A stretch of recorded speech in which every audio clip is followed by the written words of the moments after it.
만약 일본인이 전 세계를 통일한다면 전쟁이 없어지고 평화가 이어질 것입니다. 일본에서 흉악한 범죄를 저지른 사람들이 알고 보면 그 정체가 대부분 조선인이었습니다. 일본의 한 방송, 한국인은 감정 조절도 못하는 열등한 민족이라고 말하고 있는데요. 정말 황당한 주장이지 않나요? 오늘은 일본에서 보내온 사연을 보내드릴게요. 안녕하세요. 저는 일본 게이오 대학에서 정책운영학을 전공하고 있는 스즈키 사쿠라라고 합니다. 저는 한국을 좋아하는 일본인입니다. 저뿐만 아니라 엄마와 동생도 한국을 좋아하고 한류 문화를 즐기고 있어요. 하지만 아빠와 할아버지는 그렇지 못한 편이신데요. 안타깝게도 저희와는 반대예요. 특히 할아버지가 주로 보시는 방송은 한국과 한국인을 비하하고 비방하는 내용들 뿐이어서 정말 곤란한 상황입니다. 몇 년 전 일본의 한 방송사에서 오디션 프로그램을 방영할 때에 한국인 프로듀서 박진영 씨가 심사위원으로 나와서 방송을 보던 저희 집 여자들은 모두 박진영 씨의 팬이 되어버렸답니다. 처음에는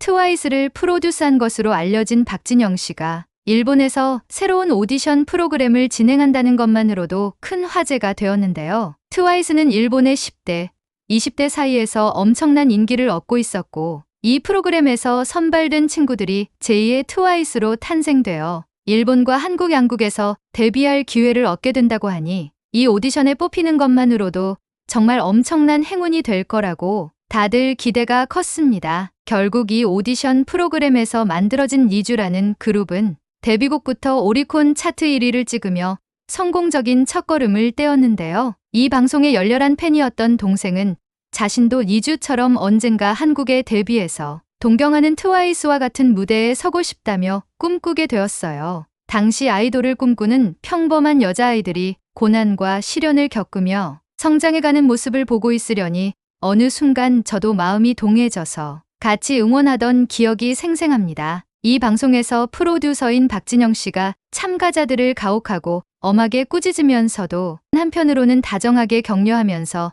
멋진 명언들을 이야기해주는 모습은 저에게도 깊은 울림이 생기는 것 같았어요. 아이돌이 되기 위해 꿈을 향해 노력하고 나아가는 소녀들의 모습을 보는 것도 좋았지만 그녀들을 다독여주고 멘토가 되어서 용기를 북돋아주는 박진영 씨의 자상한 모습이 너무 인상적이었고 저는 물론이고 엄마 그리고 동생까지 전부 팬이 되어버렸어요. 근데 세상에 지나가면서 잠깐 쳐다보시던 할아버지의 한마디에 우리는 전부 경악할 수밖에 없었는데요. 한국인들은 정상이 아니야. 금방 화내고 정색하고 윽박지르더니 얼굴 표정이 바로 바뀌는 걸 보면 역시나 한국인들은 감정 조절이 안 돼서 저러는 거라니까. 도대체 뭘 보신 걸까요?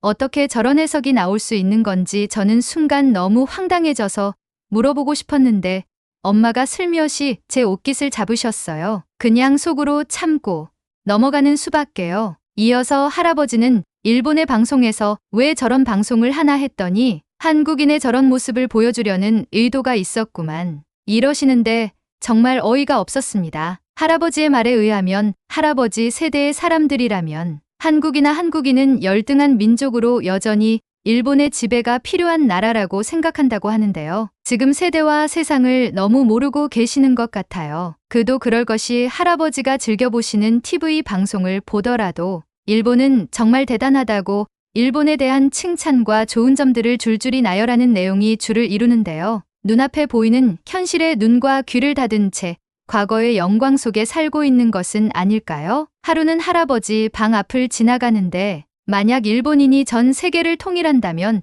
전쟁이 없어지고 평화가 이어질 것입니다. 일본에서 흉악한 범죄를 저지르고 있는 사람들이 알고 보면 일본인들이 아니었어요. 일본인은 예의로 시작해서 예의로 끝나는 민족인데 조선인은 완전히 반대거든요. 흉악한 범죄를 저지르는 사람들 대부분이 조선인이라는 걸 아셔야 해요. 제일 교포 말이에요. 이 사람들이 개화해서 일본식 이름을 사용하고 있는 것이 문제입니다. 저는 문화인류학자로서 비교 문화론을 30년 이상 계속해왔는데 일본인은 감정을 억제하는 것을 미덕으로 여기지만 조선인은 감정을 발산하는 것을 미덕으로 여깁니다. 드라마를 봐도 바로 느껴지지 않습니까? 한국인들은 감정 조절이 안 돼요. 무섭더라고요. 무섭습니다. 이런 내용이었는데요. 너무나 기가 막혔죠. 정말 말도 안 되고 엉뚱한 주장을 하는 사람들이 있구나 생각되더라고요. 확실히 예전, 과거의 일본은 정말 굉장했다고 해요. 일본은 경제대국으로 토요타, 소니, 판나소닉 같은 기업들이 세계를 주름잡고 메이드 인 재팬이 찍혀 있으면 이미 품질이 보장된 것이나 마찬가지였다고 합니다. 전자제품과 자동차를 비롯해서 세계 어디서나 일본의 경영 방식, 교육 시스템과 문화까지도 찬사를 받고 또 많은 사람들이 배우고 싶어 했다고 말이에요. 분명 찬란했던 시기가 있었다고는 하지만 아쉽게도 저는 그런 일본을 경험해 본 적이 없거든요. 제가 태어나기 이전부터 일본은 쭉 불경기가 지속되고 있었고 월급도 수십 년째 제자리에 머물러 있다고 하는데 일본이 한국에게 추월당했다고 하는 것이 하나도 이상하지 않은 느낌이었어요. 일본의 젊은 사람들 대다수는 저 같은 생각을 하지 않을까 생각하는데요. 한국의 1인당 국민소득이 일본을 뛰어넘었다는 뉴스도 들리고 드라마를 통해 보는 한국인들의 생활도 일본 사람들보다 여유가 있어 보입니다. 직접 한국에 가지 않아도 유튜브나 SNS에서 보이는 모습만으로도 그 차이를 실감할 수 있어 보이네요. 넷플릭스나 아마존 프라임 같은 플랫폼 방송을 봐도 상단의 높은 순위에는 한국에서 만든 컨텐츠들이 차지하고 있고 일본의 드라마는 조금 시시한 느낌마저 드는데요. 일본의 드라마도 예전에는 일본뿐 아니라 아시아에서 큰 인기를 얻었었다고 하지만 지금은 그 정도는 아닌 것 같아요. 진부한 소재도 소재이지만 아이돌 배우들의 부족한 연기력도 한몫 거두는데요. 자국의 드라마인데도 눈길이 잘 안 가게 되더라고요. 한술 더 떠서 인기가 있었던 원작 만화를 실사화한다며 우스꽝스러운 차림새로 조롱거리가 되는 경우가 많은데도 불구하고 꾸준히 제작하는 것도 신기한 일이고요. 옛날에 일본 드라마가 인기가 있었다는 것이 믿기지 않을 정도입니다. 엄마와 저 그리고 동생까지 셋이서 함께 한국 드라마를 종종 챙겨보는 편인데요. 참신하고 감동적인 소재부터 억지로 눈물을 자아내지 않는 점이 좋더라고요. 솔직히 일본에서 처음 겨울연가와 같은 한국 드라마가 인기를 얻었을 때는 중년 여성층에게만 어필한다는 이미지가 강했다고 하지만 개성적이고 전 연령을 아우를 수 있는 드라마들이 인기를 얻으며 더 이상 그렇게 생각하는 사람은 많지 않을 듯해요. 한류의 인기와 열풍으로 한국어를 공부하는 친구들도 많은데요. 한국어를 알고 있는 친구들은 드라마나 노래 가사라던가 좋아하는 가수나 배우들이 뭐라고 말하는지 자막이 없어도 바로 이해할 수 있고 정보도 더 많이 알 수 있어서 또래들 사이에서 부러움을 사기도 하고 최근엔 딱히 한국어에 흥미가 없다고 해도 친구들 사이에서 사랑의 맛있어 같은 한국어를 섞어서 이야기하거나 라인을 통해 메시지를 보내고 받는 게 일반적일 정도로 많이 퍼져 있어요. 한국 노래와 드라마를 좋아하다 보니 한국 유학생인 수연이와 친해지려고 노력을 많이 했어요. 수연이와 이야기하다 보니 우리 둘 다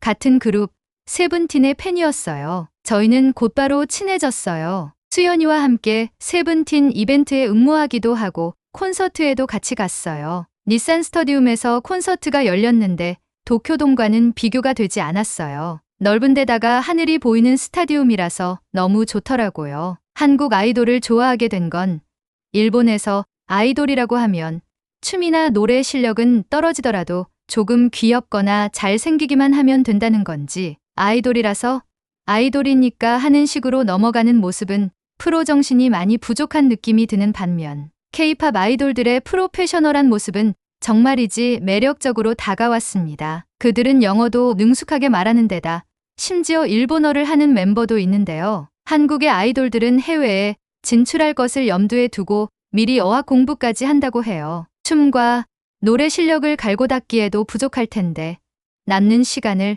쪼개어 외국어도 익히고 정말이지 노력을 아끼지 않는 모습에 감탄하지 않을 수 없었어요. 한국인들은 정말 열정이 넘치는 사람들임에 틀림없어 보였습니다. 한국의 뮤지션들이 온 세계에서 인기와 명성을 떨치고 있는 건 언뜻 당연하게 느껴질 정도인거려. 하지만 저처럼 젊은 세대들이 생각하는 바와는 대조적으로 구세대적인 편견과 차별의식이 남아 무조건적으로 한국을 비하하고 깔보는 태도를 취하는 사람들이 여전히 남아있다는 점이 아쉬운 부분이기도 한데요. 저희 아빠나 할아버지처럼요. 그들의 인식 속에는 한국도 일본도 과거의 모습 그대로 머물러 있는 건 아닌가 하는 생각이 들 때가 있어요. 막말로 대표되는 우익단체들의 행태로 인하여 두 나라 사이의 앙금만 더욱 깊게 만드는 것은 아닌지 일본의 과거사 반성을 요구하는 목소리는 높아져 가는데 정작 일부 일본인들은 망언과 역사 왜곡을 일삼으며 상황을 악화시키고 있으니까요. 진정한 화해를 위해서는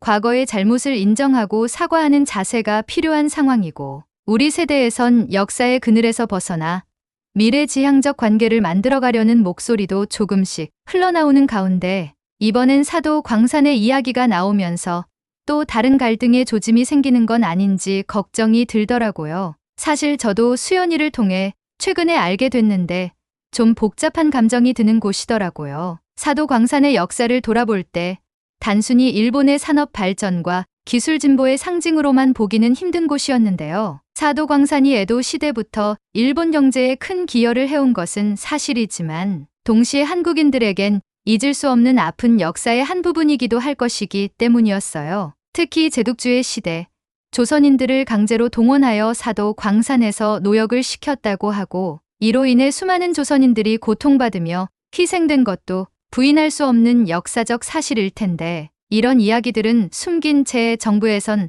사도 광산을 유네스코 세계문화유산으로 등재하려는 움직임에 박차를 가하고 있다고 하는 것이었는데요. 사도 광산이 관광지로서 많은 사람들의 관심을 받고 있는 것도 사실이고 사도 광산의 역사적, 문화적 가치는 인정하지만 강제노역의 아픈 역사가 있는 곳을 세계문화유산으로 지정하는 것은 신중히 고려해야 할 문제이지는 않은지 과거의 잘못을 인정하고 피해자들에 대한 진심 어린 사과와 반성이 선행되어야 한다는 한국 정부 측의 요구는 어쩌면 너무나 당연하다는 생각이 들었어요. 하지만 이 문제에 대한 할아버지의 인식은 너무나 다르다는 걸 알 수 있었습니다. 할아버지는 사도광산의 유네스코 등재가 좌절되는 것은 말이 되지 않는 일이라고 비열하게 발목을 잡는 한국 정부에도 강하게 반발해야 한다고 하시며 일본의 주권을 침해하는 행위로 규정하고 국민들의 단결을 촉구해야 한다는 거예요. 특히 한국 등 다른 국가들이 사도 광산의 유네스코 등재를 저지하는데 주도적인 역할을 했을 경우 유네스코에 대한 기여금 삭감이나 관련 활동, 제한 등의 보복 조치를 해야 한다고 하는 거예요. 저는 이해할 수가 없었어요. 대체 왜 이러는 걸까요? 역사적 사실을 인정하고 과거의 잘못을 반성하는 것이 오히려 미래를 위한 길이 아닌가요? 할아버지의 세대와 저의 세대는 분명히 다른 경험과 배경을 가지고 있어요. 할아버지께서는 전쟁 후에 혼란기를 겪으셨고 일본이 다시 일어서는 과정을 직접 보신 분이죠. 그만큼 일본에 대한 자부심과 애정이 크신 것도 이해는 가요. 하지만 그렇다고 해서 과거의 잘못을 덮어두고 그로 인해 고통받은 사람들의 이야기를 외면하는 것은 옳지 않다고 생각해요. 수연이와 세븐틴 팝업 스토어 예약한 날이라 함께 팔로우 어게인 일본 도쿄 시부야 팝업 스토어 갔어요. 세븐틴뿐만 아니라 하이브 소속 아티스트들의 팝업이 열리는 장소이기도 해요.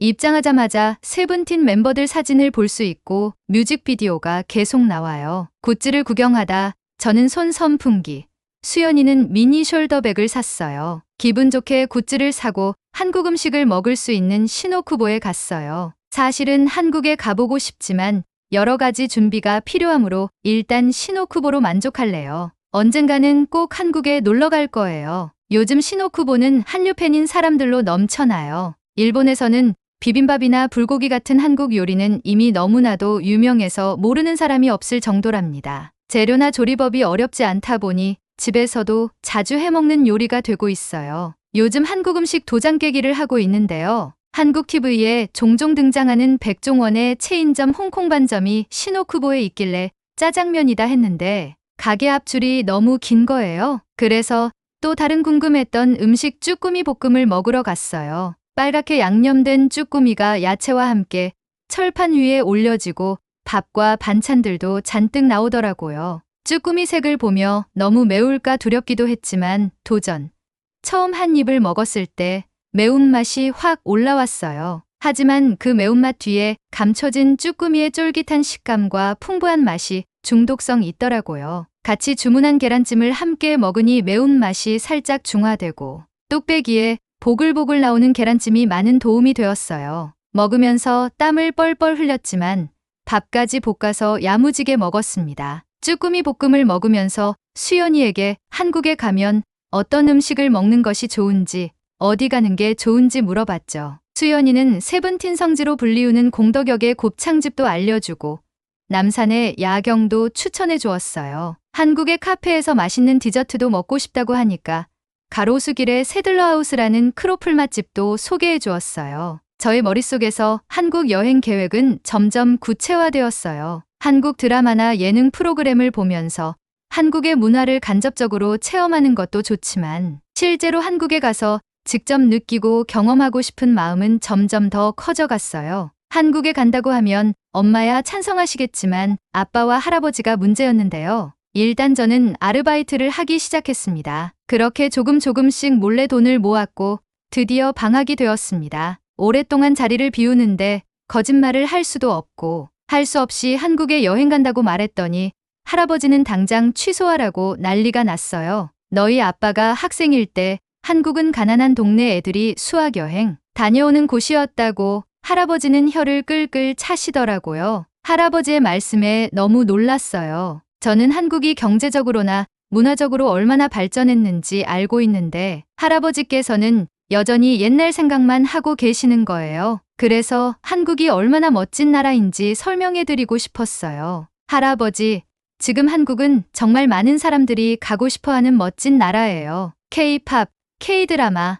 그리고 맛있는 음식들이 가득해요. 제가 한국에 가서 좋은 경험을 하고 돌아오면 할아버지도 이해하실 거예요. 하지만 할아버지는 여전히 고개를 저으셨어요. 너는 아직 어려서 모르는구나. 한국은 여전히 전쟁 중으로 위험하고 우리가 모르는 위험이 많아. 그런 곳에 가는 건 안 돼. 할아버지의 반대에 정말 마음이 아팠어요. 저도 할아버지를 이해하려고 노력했지만 한국에 대한 편견이 너무 강하신 거예요. 그래서 이번에는 아빠를 설득하기로 했어요. 아빠는 할아버지보다는 이해심이 많으니까요. 아빠에게 한국은 정말 안전하고 내가 좋아하는 모든 것들이 있는 곳이라며 한국에 가서 새로운 경험을 하고 더 많은 것을 배우고 싶다고 꼭 가고 싶다고 마구 졸랐어요. 제가 계속 조르니까 아빠는 결국 허락해 주셨어요. 항상 조심하면서 다니라며 할아버지께는 잘 말씀드리라고 말이죠. 결국 할아버지 설득은 실패로 돌아갔고 할아버지의 반대를 무릅쓰고 한국에 가기로 결심했지만 마음 한켠이 불편했어요. 할아버지와의 갈등을 피할 수 없었으니까요. 하지만 저는 한국에 가서 꼭 멋진 경험을 하고 할아버지께 그 이야기를 들려드리면 할아버지도 저를 이해해 주실 거라고 믿고 한국 여행을 떠났어요. 제일 먼저 간 곳은 공덕역의 세븐틴 성지라 알려진 곱창집이었어요. 들어가자마자 세븐틴 사진으로 장식되어 있더라고요. 고기와 곱창을 같이 먹을 수 있는 곳이라 다양하게 먹을 수 있어서 좋았고 곱창도 쫄깃쫄깃 맛있더라고요. 그 후 홍대 입구로 자리를 옮겼는데 우와, 사람이 진짜 많아요. 홍대는 정말 사람도 많고 분위기도 너무 좋았어요. 거리 곳곳에 버스킹하는 사람들도 많고 여러 가지 상점들이 늘어서 있어서 구경하는 재미가 쏠쏠했어요. 특히 밤에는 네온사인 불빛이 반짝반짝 빛나서 정말 이국적인 느낌이었어요. 다음 날은 카페 투어를 하며 수연이가 추천해준 가로수길에 있는 세들러하우스에 갔어요. 여기 크로플이 정말 맛있더라고요. 바삭바삭한 크로플 위에 아이스크림이 올려져 있어서 입안에서 사르르 녹는 그 맛은 정말 잊을 수 없었어요. 지금 쓰다 보니 또 먹고 싶네요. 남산타워에 가서 야경도 봤어요. 반짝이는 도시의 불빛들이 한눈에 들어오는데 그 순간만큼은 모든 걱정과 고민이 사라지는 기분이 되더라고요. 할아버지의 반대도 그로 인한 갈등도 모두 잊고 그 순간을 즐길 수 있었습니다. 명동도 다녀왔는데 쇼핑 천국이더라고요. 화장품 가게들이 정말 많아서 여러 가지 제품들을 구경하고 테스트해보고 엄마와 동생을 줄 화장품을 잔뜩 사왔어요. 한국의 화장품은 정말 품질이 좋고 가격도 합리적이라서 선물하기에도 딱이에요. 한국을 여행하면서 많은 것들을 배우고 느낄 수 있었는데요. 한국의 맛있는 음식, 아름다운 경치, 친절한 사람들, 그리고 다양한 문화들. 이 모든 것들이 저에게는 정말 소중하게 느껴졌습니다. 한국 여행을 마치고 돌아온 후